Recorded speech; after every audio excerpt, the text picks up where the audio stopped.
We sit down at the table, we put 6 cameras, people get the line. Like, and that's okay. Hey guys, it's Angie Martinez here with Genius, Sprite, and this very incredible, esteemed panel of industry voices for a very special roundtable discussion of For the Record. We're gonna share our takes on the Sprite Living Tracklist. This is 50 songs that influence hip hop and culture since the genre's inception. A couple of thoughts. First of all, we're gonna agree to disagree, guys. We're gonna, there's gonna be, you know what I mean? What's up? We don't, oh. What's up, bro? It's already started. It's already started. And also, I just want to note that this is not a best of list. So we don't need to go through the list and be like, well, this other song was better. This is more meant to like note the moments that kind of shaped and just defined different eras and different moments in hip hop. Can we note this moment? I'm so honored to be sitting at this table with y'all. Oh, This Speedy! is like and I'm next to you, so like I'm gonna screenshot this. This is an honor. This is an honor for real. It's a good table. It's a good group of people. Amazing. I think we should start with impact versus innovation. Huh? How's that for an opener? Let me define the two. Impact is how it changed the environment around hip hop. I mean, there were definitely moments that like everything just changed from that moment on. And then innovation is how it's like constructed and then influenced the culture moving forward. So as we look at the list, I think we should start with Rapper's Delight. Oh, Lil Yachty's favorite. What happened and what prompted him to say this? A 40-year-old song that's in the news lately. Yeah.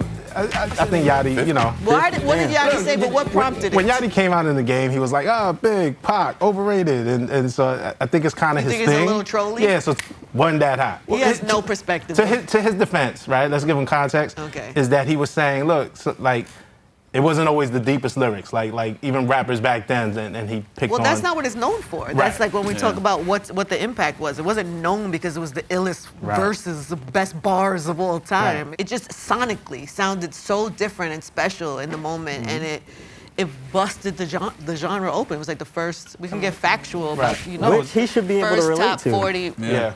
Like someone like pushing the mumble wave. Yeah. Not that he's doing that specifically, but if you're on that, then you should be able to relate to lyrics not being the front and foremost. And that was just the hook. That was just the hip, the hop, the hit. Like, actually, Grandmaster Caz wrote part of that song. One of the best MCs that ever lived. So, yeah. And he got jacked for it. Got jacked for it. You know, also very hip hop. Yeah, very true. In true hip hop fashion. I don't know, the lyrics, when you listen to the song, the lyrics aren't the greatest hip hop lyrics of that time. But yeah, that's just him having a hot take. I think, you know, when you think about impact and innovation, that record is both of those things personified. I was a little kid. Yeah. And it was like, the song sounded like nothing you had ever heard in your life. So right now in 2026, it's easy to go, the rap lyrics ain't all that. But in the moment when something's coming alive at a level that's bigger than, it's gonna go. This is beyond the block. This is beyond the neighborhood. This is beyond the Bronx, beyond New York. This song is gonna be a global sensation. You kind of felt it because it hit like that. You can't front on that type of impact. Right, because I would think that innovation like spearheads impact. So as far as like Rapper's Delight, no, not lyrically, spiritually, clerically, sure. Lyrically. But it did open the road and make a lot of room for those who were and wanted to be lyrical. Set the table. Huh? Set the table. Set the table for the people. You know what I'm saying? And I think that's worthy being on this list. But also for his day, it was lyrical. Like, you know, I think we'll talk about the list. Like Rakim is on this list, and he changed the way that people rapped. It marked a shift in the complexity of the rhymes and internal rhyme structure. That innovation hadn't happened yet back then. The other real innovative thing about it is that MCs, it was like hip-hop is a thing that we do in the park, at the park jam, in the parties. We don't go to the studio and record raps. And there were a lot of MCs who were known for being live MCs who were against recording and didn't want to record. So this kind of opened the door for the music business to exist as it does even today. And to put it in perspective, when you hear, so it was Grandmaster Caz's lyrics, right, that Hank took. Hank, from what I understand, would even say, I took the lyrics, but I didn't think it was a big deal. I didn't even know it's like they didn't even have a concept at the time what this could mean. It's just another, we on the block, we making music, we just doing stuff. There was no understanding of the grand culture that was being born. Like, so I think it just represents that moment of something that was like this, a little baby, and that it just was like shot out into the world in a mainstream kind of mass appeal way. Even the criticisms of it allow then these conversations to happen to say, hey, no, this is why it's really important, and for a younger generation who may not know or may not kind of have the whole perspective. So Yeah.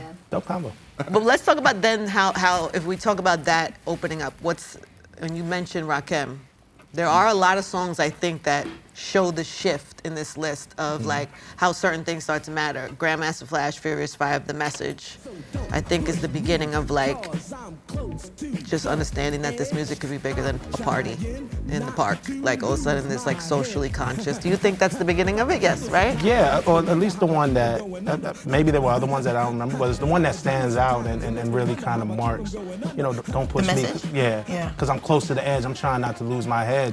You know, even when we connected, you know, was it? But we talk so much about mental health now, how mental health is important, and particularly in hip hop, vulnerability, artists opening up. And that was really one of the first examples of it.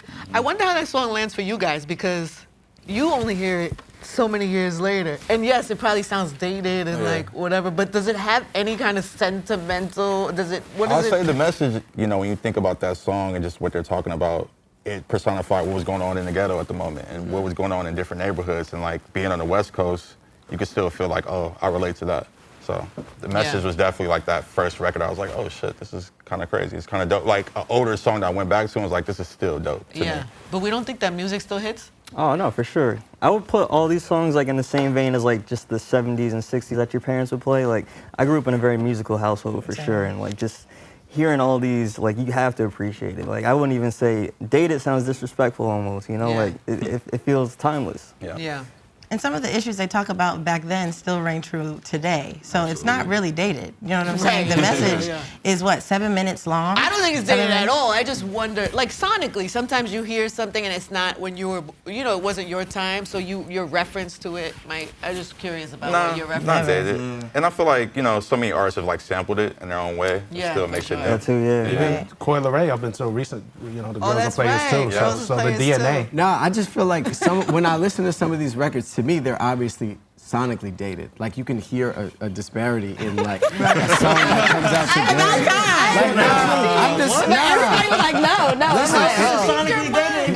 no. He just said girls is players too. Can I get my point off before y'all just jump on me? Like, damn, I'm just listening to what y'all are saying, but like, I think objectively, it's not like a bad thing to say when I listen to a song like The Message, and then I listen to a song that was produced in 2026, I hear a difference. Yeah, well, nobody's doing. Like the beats are a lot simpler. Like you could. I wish more people did that. More people should. I want more people to go. I'm furious Coi didn't put one of those in there. Yeah, like I don't think there's anything wrong with saying that. I'm not saying the bars are dated, but when I hear the song, I'm like, oh, this is some shit like. It was made at a time. Yeah, it was at a different era. I think all hip hop songs, you could tell, like, oh, this was the era they were using these type of machines or these type of. That's what I mean when I say it sounds dated to me. Like.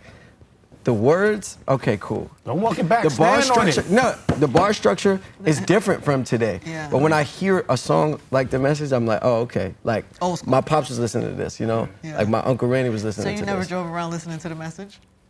First of all, I'm from New York. I don't drive. Never had. So I have never had the experience behind the wheel listening to it. Never. I want to talk about the '90s and New York hip hop at that time. We have Shook Ones on the list. Mobb Queens, that's Queens right there. You got excited just now. You just welcome to the conversation. Hi, sweetie. I'm here. Hi. We have Big Papa. 1994 is on the list too. Queen Latifah was 89. Ladies first, so that was a little bit earlier. Juicy's on that list also. Juicy is on the list. Yeah. Big Pun, Still Not a Player, is on the list. Classic. Scottie's favorite. What? Big Pun. Big Pun. You love Big Pun? Yeah, Big Pun was a great time. I do love How Big could Pun. you not? How could I mean, you I grew not? up in the Bronx until I was 12, 13, so yes. Yes to Big Pun. Yes to Big Pun, for sure. What do we think is the epitome of that time, New York hip hop? What time are we talking? Just 90s, yeah. 93, 94. Well, for me, I would have to go later, because I feel like Crush on You and Put Your Hands Where My Eyes Can See are the first like music videos I remember. Yeah. Like that, especially Buster, like that hype video was like seared in my brain. And then the colors in Crushing, you remember that? Like, Yeah. But then like, if I'm just thinking like 90s epitome, definitely the Shook Ones beat is just Robin. probably Season. arguably one of the good. best rap You about beats to of all get time. robbed. All time. That, Although it hurts my soul to say that as Brooklyn, but you know. Like, That it came give from it- Queens. just to- I gotta give it listen, up. give us some love, man. It's Big Queen. No, but I think Now is your time to talk your shit right now. yeah, I just want to We're say. talking about Mobb Deep. I just want to say, first of all, rest in peace, Prodigy. For but sure. When I think about like my own hip hop discovery, like discovering music on my own, when I heard the Shook Ones beat, I was like, damn, this is like fucking crazy. Those are some really talented brothers. Mobb Deep still put out a fire album last year too. Yeah. Oh my Walk God. Seamlessly with Prodigy. album Yeah, is so good. It's tough. Yes. Rest in Yeah. peace. But it was such a an amazing time because a song like Shook Ones was a big hit out here, right? But it didn't give you necessarily big hit energy. It was the way that it hit people here. It was the angst that we were feeling in New York when we were that young, and what was going on in the streets, and socially it wasn't the greatest conditions. And they put all that out there on the song, and at the same time, you have Big being very aspirational. You take a song like Juicy is all aspiration, like, yo, yes, our situation is bad, but I went from negative to positive, and it's all good. Like, I think, honestly. I think Big was the shift, though. Right. I think it was the big puff, Right. putting shiny beats and shiny stuff around it. That because Big was hardcore at the core. Like when he, you know what I'm saying? It's like shiny and up the nickel, Right. and all of a sudden it's big and bright and pretty. But Big at his core, when he was talking about his lyrics, grimy. and it was grimy, yeah. And at that time, that's what hip hop wanted. We wanted the grimiest. Right. We wanted the most hard. Everybody wanted to be hard. I was walking around with screw face for absolutely no reason. I was so mad at everybody. So being like crossover or pop or what, that wasn't the thing. It was like being true. Keep it real. That was literally the theme. But I also think that was in part due to Snoop and Dre and the Chronic and what was going on in the West Coast, because For their music sure. was hard as well, and it was street oriented, but it was so musical. Melodic. You know, it was just so melodic. Yeah. There was these big records that played really well in the club and on radio and kind of transcended just the headphones, right? G-Funk. And yeah, for sure. So, I think, especially as you make a great point, like Big found a way to blend it, because we never looked at Big, even though he had these huge hit records. He was partying bullshit. Yeah, but we never looked at him as a Yeah. sellout. I wasn't like, oh, Big sold out. Like, there was a line where if you went too far, it was like, nah, dog, you watered down, you're you're selling MC out. Hammer. Yeah. I was just about to ask who Poor would MC Hammer. be like watered down. No, there was MC? everybody. That was like calling people like you sold out. Like you Yeah. couldn't even do a commercial. You Yeah. couldn't do a.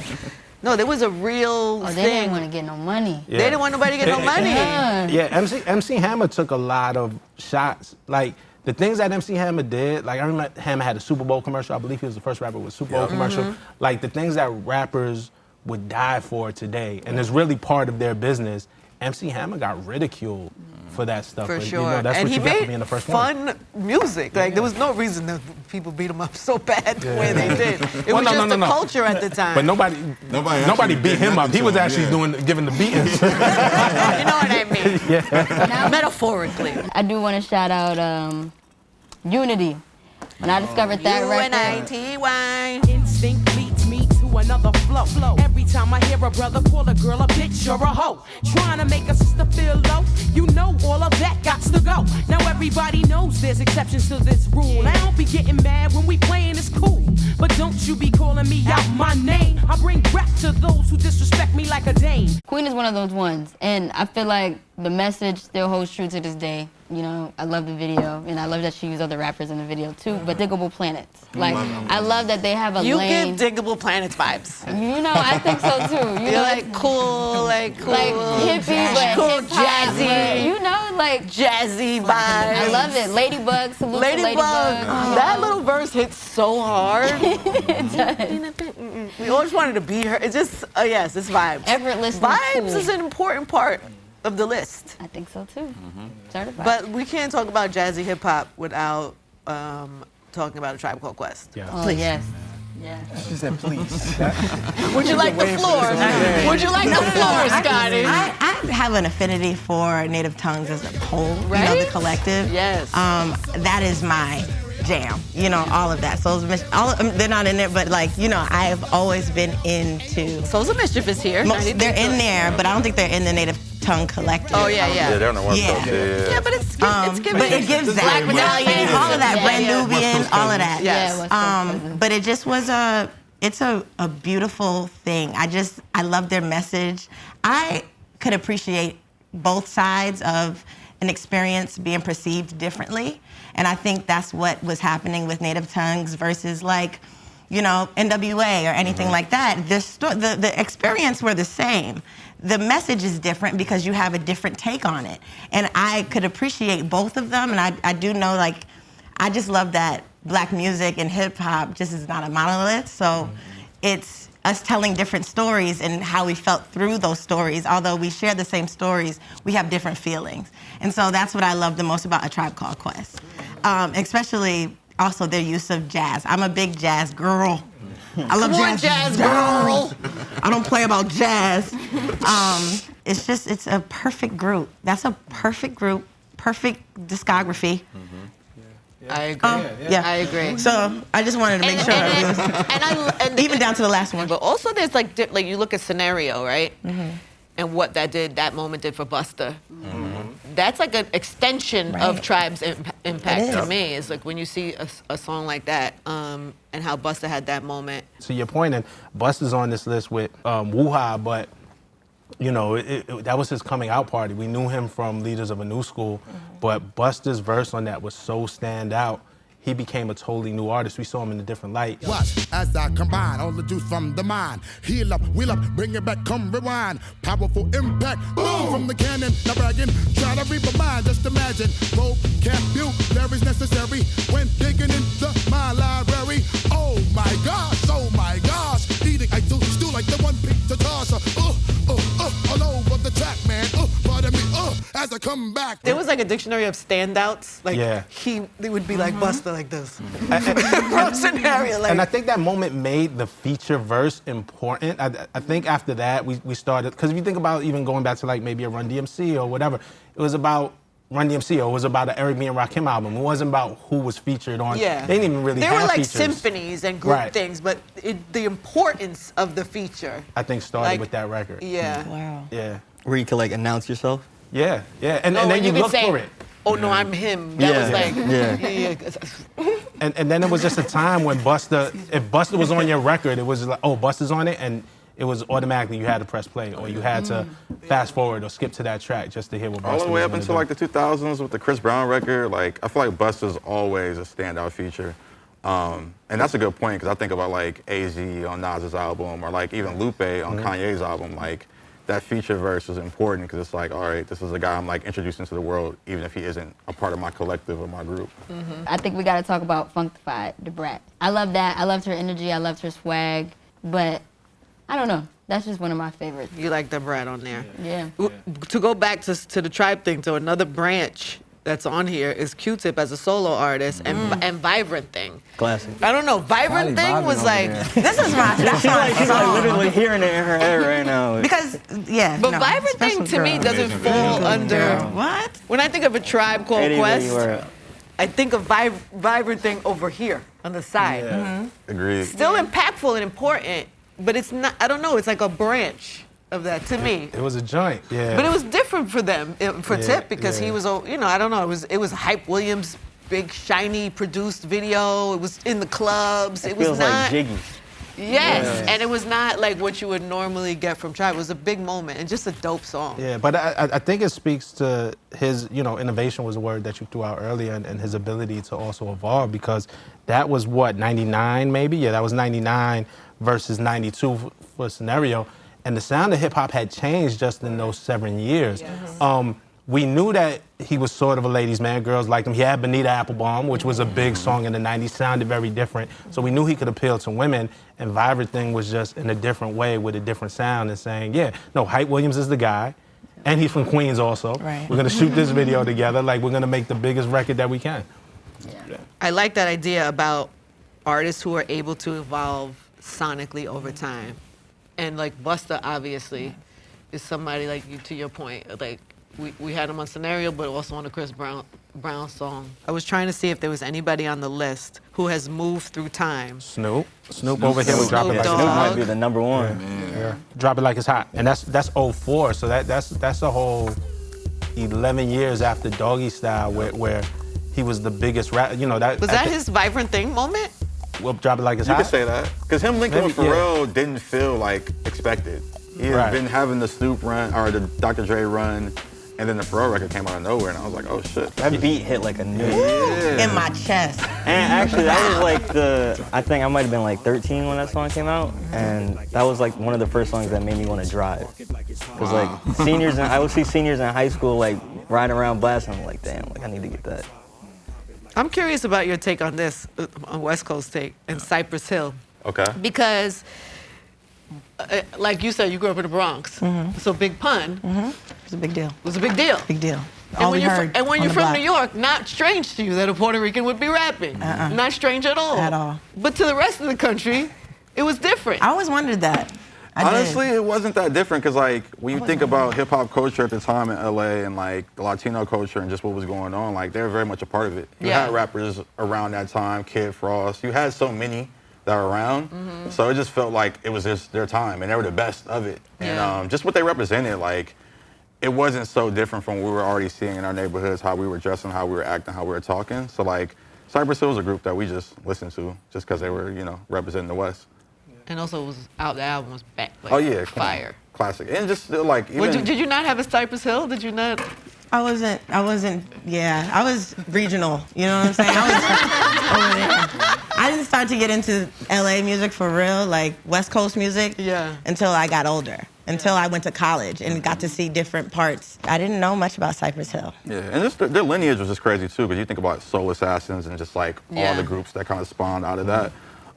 This is a part of LA culture. Mr. Cartoon and his tattoo culture and being a part of that crew, and like he's tattooed everybody. To me, that's one of my favorite things about hip hop. It's like to be introduced to areas that we like. Even when Dre and Snoop and everybody came out, I was like, oh, that's what it's like over there. You know, from our little, we were in New York. We're very regional. We had our things. We liked our things. We didn't know, and then we see somebody doing something dope over there, and it really brought you into their world. And I think Cypress Hill did that too. It just introduced you to different styles and different, I don't know, areas, like you said. And they were like, I mean, probably the second group, but like bridging that like rock kind of bridge. Like they're going on tour with rock bands and being a part of like the Warped Tour and all that stuff. So like, I'm glad they're on the list because they're really impactful for like what hip hop is now.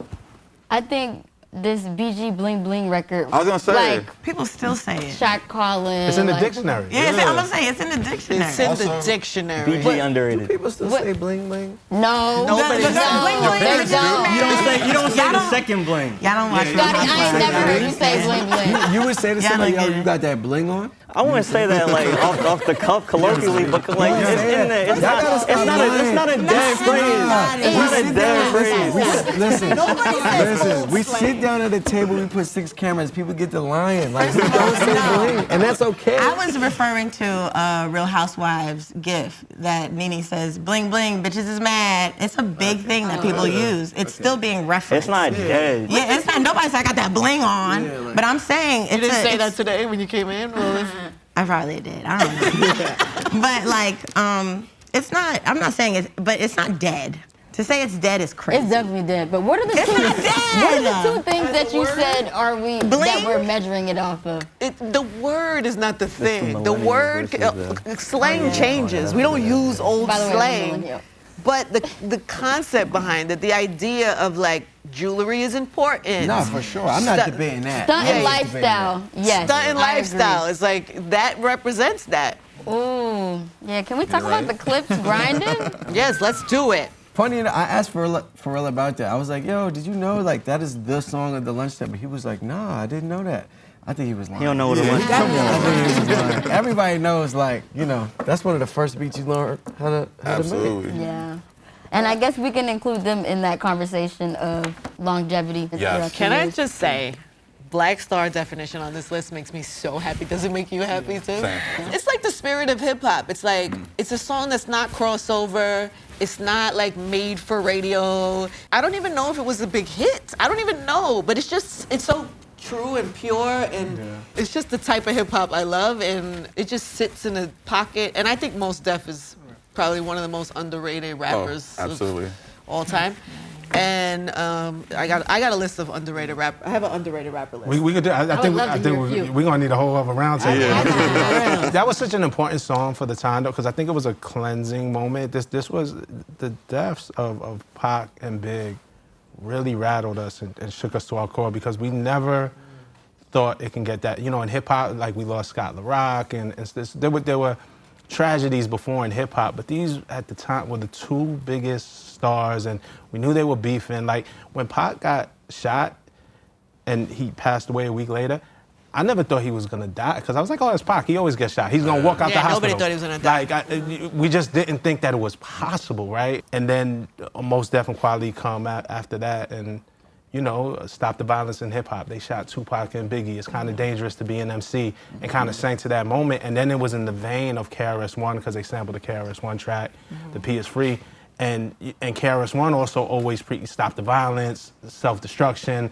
Like these were the type of records that we hadn't gotten in years, and it felt like they brought the shit back to that. Yeah, it felt nostalgic at the time, even when it was fresh. Yeah. It felt like it was nostalgic. It was important though. It was something we needed. Yeah. You know. Yeah. The culture needed at the time. We talked earlier about like some of the classics and being introduced to the West Coast when we talk about Cypress Hill and stuff like that. But what about regionally impactful moments now? Like, Yeah, what do you want to talk about? I mean, your girl Glorilla really reps. What do you mean by my girl? I'm just saying, you're a friend. I'm friends with a few people on this list. Most importantly, I'm friends with y'all. You are This guy is a politician. And I'm glad to call you guys a friend, you know? I really am. I see where you went.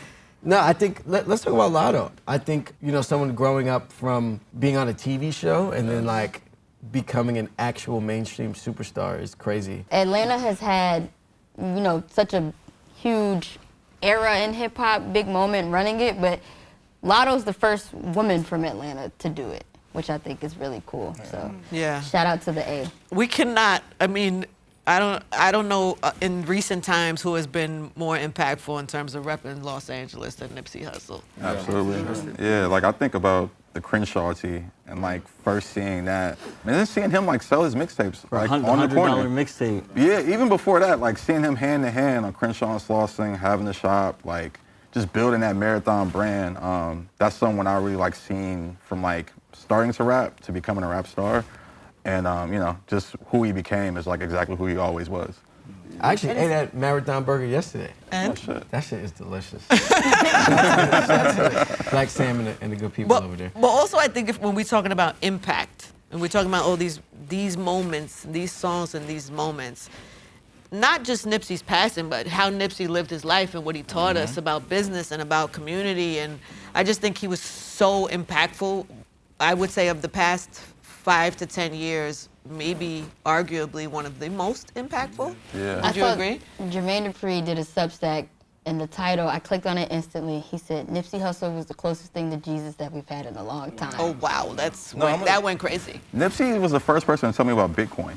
Right. Like I remember buying it because of him, and like just how far ahead his mind was. And you see it now, like his business is flourishing without him. Like he had the plan, and now it's just the people around him like living the plan. Yeah. But also, he bet on himself, yep. which is what a lot of people in the industry don't. They get pushed out of doing that.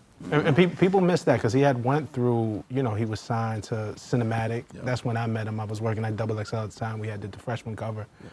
And then he got a Sony deal. Like that didn't work out. And then, you know, by the time the $100 mixtape was such a, I remember on the internet, there was a whole lot of, who does he think he is? Who's gonna buy a $100 mixtape? And man, he made it work because he had the fans. And then you look at somebody like, shout out to the Russell, right now who is doing his own kind of version of Proud to Pay. So you can see the influence. Even what Cole is doing. Cole started out selling his mixtape also. So we're not taking that away from Cole. But seeing Cole go city to city and touching the fans, it was like, man, that was the type of stuff that Nipsey also Nipsey's spirit. represented and spirit in it. Yeah. And we were robbed. Like, Nipsey should be here because I think he was just scratching the surface. Like, the fact that Victory Lap classic album, where was the success of that album going to take him after that?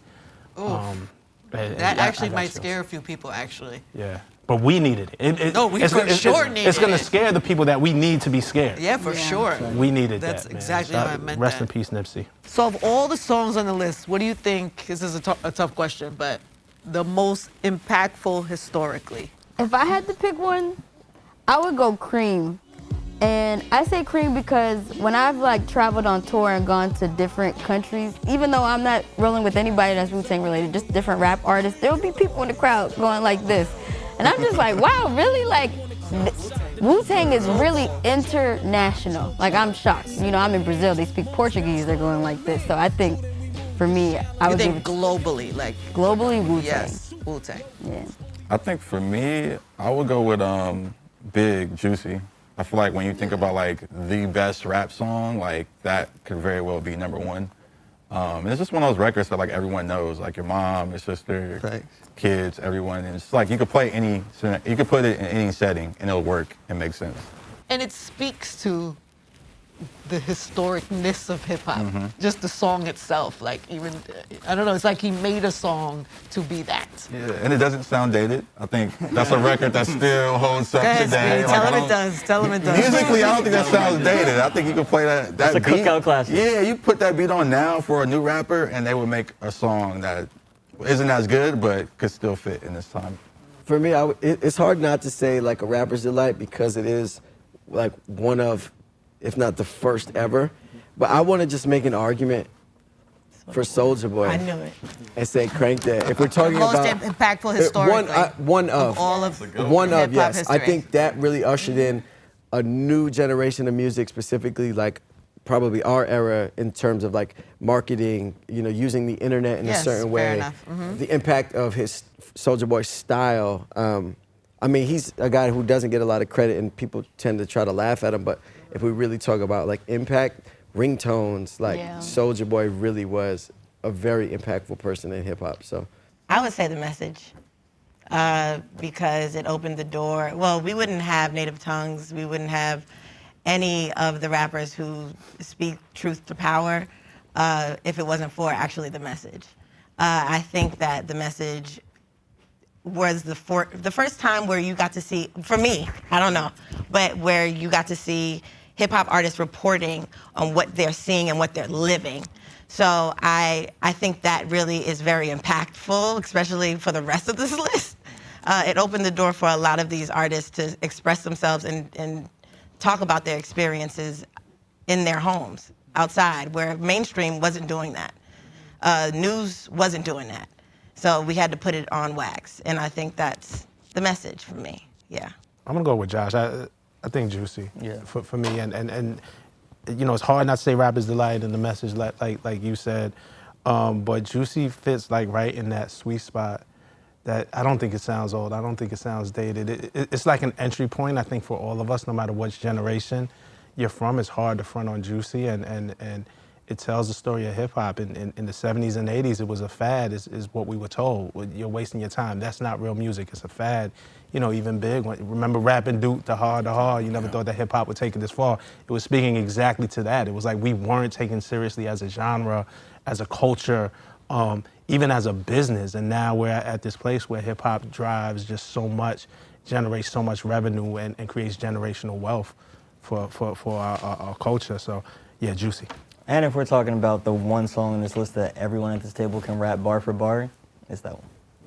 I haven't heard Nyla do it, so I can't. I can't rap for Nyla. I would put money down that Nyla could do it. I could definitely do that. I just wanted to hear you I rap. could That's all. definitely do that. Just put a little pressure. And like the rooms in Germany and Brazil, like you said, like they could probably go like legit bar for bar on that. Yeah, I agree.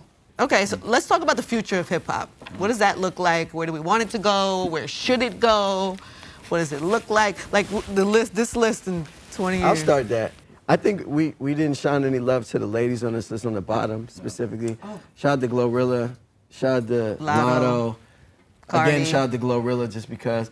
I just think that. You want to do it one more time? Yeah, I mean, it's always shout out to Glorilla. But I think like Cardi, Glow, Lotto really are carrying the torch right now. And then there's like a lot of women artists that I'm sure were inspired by them. You know, I don't know. I just think the future of hip hop is largely women. I feel like people are so hard on Cardi. Like, she just takes bullets for it. Yeah. It's like, it's not easy to be in the forefront of anything these days. And she says her opinions, she makes her music, she lives her life out loud. It's not the same climate as some of these other, you know, Queen Latifah didn't have to deal with that. Some of the stuff that Cardi and some of the women have to deal with now in terms of just the way media treats women. And so, yeah, I think, you know, they're like soldiers in a way right now, for it. So what does it look like the future then? I think more women, I think. People were like respecting women bars. And, I think, honestly, the genre is skewing young and young and young. You know, every day we see like a new like 17-year-old kid from his mom's basement like cooking up an album that is like a new soundtrack. So, yeah, I think it skews younger and women, for sure. Personally, I think that hip-hop is going to go more underground. I think we're going to have a lot of subgenres and niches, and I think we're kind of already there. I think that mainstream has been oversaturated, like sound-wise and just production. So I see it going underground. I see collectives really being a thing, and I see, you know, they say like every 10 years the cycle changes. So I think the next cycle is going to be like the rebirth of the blog era. Future looks kind of dark. Yeah. It's a little. Okay, well, get it out. Right now. Speak on it. Like, you know, everyone's talking about like Big Three and everything. Like, there's no new star that feels like he's gonna be the next torchbearer. And I feel like it would be great if we had someone who came through like 98 DMX again to just like reset something with a whole new vibe that everyone could rally around. I want to counter that because I feel like there's artists that are happening and moments happening. Like, you look at someone like Don Toliver. Like the year he's having so far, and it's still early. Like best album of the year. Best album of the year. He's kind of breaking onto his own. He came with a big cosign, but he's like becoming bigger than the cosign at this point. And you know, I just think, you know, he kind of leans into the subgenre thing you're saying. Like he's hip hop, but he's not like a lyricist, a spitter. But he makes rap. It leans into like R&B sometimes. He has a crazy voice. So I don't know. I like what he's doing. I love what Doechie's doing. I don't know, I think we're gonna have another big mainstream moment. I think we just need to kind of like purge and like salt the earth a little bit to grow some new things. For sure. It, please. But yeah, She says sage. yeah, no, I see us having another moment. Yeah, there's a lot of good stuff bubbling, but I'm getting impatient waiting for something to like come to a new. You want a leader. Look, I think we just came off between 2024, 2025, one of the biggest, most notable years in hip hop. It was really a highlight, which we saw with the battle from those two guys. But yeah, to Nyla's point, like, you know, that was 10 years, 15 years in the making. That didn't just happen overnight. So yeah, I think there are a lot of dope young artists, and I think the future is limitless. I think the creativity is limitless. But even for lists like these, like, I don't think the next generation has to be beholden to these rules that maybe were set. We try to act like there's boundaries in hip hop, and I think we gotta break that down. I think there needs to be a respect for what came before it and the foundation, and then you can springboard off a list like this and take it anywhere you want. You know what I'm saying? Like, you know, when you think about what Soulja Boy did with Crank That and hearing y'all talk about how impactful it was, and it was, right? And he added the internet, but even the dance, right? But growing up, like, I remember Kid and Play, and that was who also had a Sprite commercial, like, very early on. But Okay, Sprite. Sprite be on it. But that was a big thing for us. And when with Soulja Boy, it's like, okay, dancing is back in the forefront, and he just added the internet twist to it and did it his way. So I think build on the foundation of things that are here on this list, and it's limitless. Like, do it your way. My last comment on it is 20 years, because they started 2008, 2009. Okay. 20 years. And then also, I think because I feel like with Drake, Kendrick, and Cole, we've seen new heights in hip hop. So we have expectations for these artists of Drake, Kendrick, Cole in 2026, where we should be looking at them more like, oh, this is a Section 80. We can't expect them to be putting out crazy bodies of work like a Baby Keem. Like, that's a well-polished album for him to be so early in his sophomore year project. but it's because he's next to a Kendrick. But there are artists who aren't standing next to somebody with that type of cosign who are still putting out quality work. But everybody can't go either. Let's be real. For sure. For sure. Everybody can't go. But we could try. Yeah. I can still name you, even if I'm not listening to them now, a lot of the artists that were in the blog era. Right, and there's still value in it, because like what Andrew's saying, even with Black Star being on this list, right? Black Star, Most and Quality weren't the most commercially successful at all. But it's like, oh, we can still respect it. There's still a fondness, there's still a memory. So that's the other thing too. I think we have to stop measuring what's great in hip hop by how successful it is. Yeah. Yeah, impact is not numbers. That's big. Yeah. But we can't measure it by if you get that Sprite look. Hey, we here. Thank you guys for today. Yeah. Thank you to the panel. I'm Angie Martinez, and this was a special For the Record with Genius and Sprite, and I hope you enjoyed it. Make sure you check out the Sprite Living Tracklist link in the description, which is below, and keep the conversation going. Argue with your friends about it. Put it in the comments, and beyond this round table, keep it going and keep repping the culture. Yes.